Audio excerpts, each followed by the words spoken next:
Holly, how will Bill S-240 work? So Bill S-240 was introduced about a week after the Supreme Court of Canada struck down the mandatory minimum in that case. And so Bill S-240 is meant to actually counteract the Supreme Court of Canada's decision. It essentially says within Bill S-240's text that regardless of the fact that charter rights were violated, we can use something called the notwithstanding clause within the charter itself that says that when a crime is so severe, we can override some charter rights because we're protecting not only Canada as a whole, but more specifically the people affected by the crime, the survivors of the crime. So does the decision of the Supreme Court of Canada come into effect immediately, or do we take a while for that change to take place? Well, so when the Supreme Court of Canada, which is the highest court in the land, makes a decision, every court below that across Canada should be following the Supreme Court of Canada's ruling, and technically, legally, they have to be. Luckily for us, the Canadian criminal justice system is a little bit delayed, so we won't see all of the cases that were waiting for this decision. They're not going to turn around in a week and make the same decision. It's still going to take time for other cases that were relying on Senneville to get to court and have that sentencing hearing, but they should be following. We're expecting it to take probably 3 to 6 months for the cases related to this to follow and actually implement the Supreme Court of Canada's decision. It won't be immediate. Okay, so will Bill S-240 meander through the process in order for it to become law, or is it going to be something that happens quickly? It's a very good question, and I think this is something that people maybe don't understand as to why it takes so long. It's going to take at least a year, and that's my best guess. And that's because in Canada, when we have a Senate bill, so Bill S-240, the S stands for Senate, this means that the bill has been started in the Senate. It needs to go through 2 readings in the Senate, then it will go to committee, and then it will be voted yes or no. Assuming that it gets passed in the Senate, it will then go to the House, face a very similar process, first reading, second reading, committee.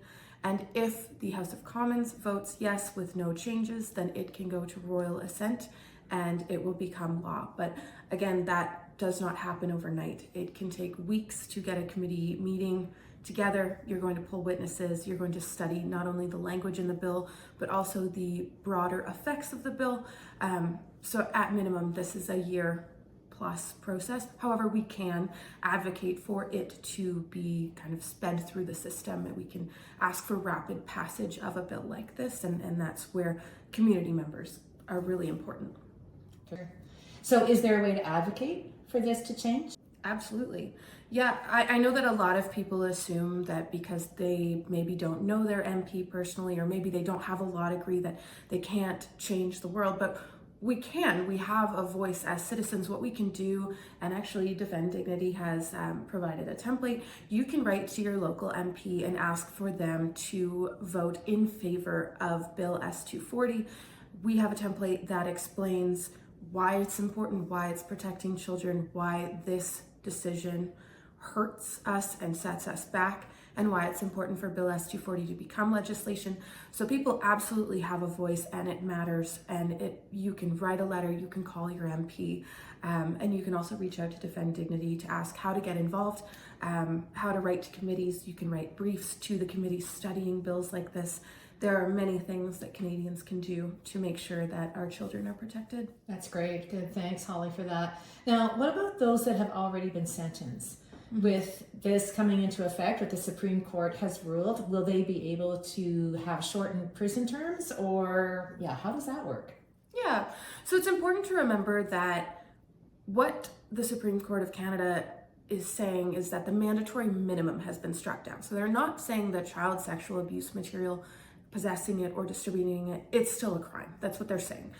It is still very much illegal to possess or distribute or create child sexual abuse material.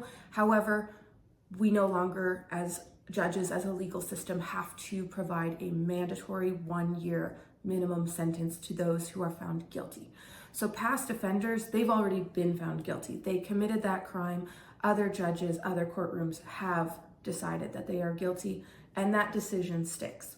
What doesn't stick is the sentencing. So what you might see, and I don't think we'll see a lot of this, but you might see previous offenders who are currently serving in jail come forward and say, well, I want my sentence looked at. You know, I went through the court system when the mandatory minimum was in effect and it is now not, so I want my sentence reviewed.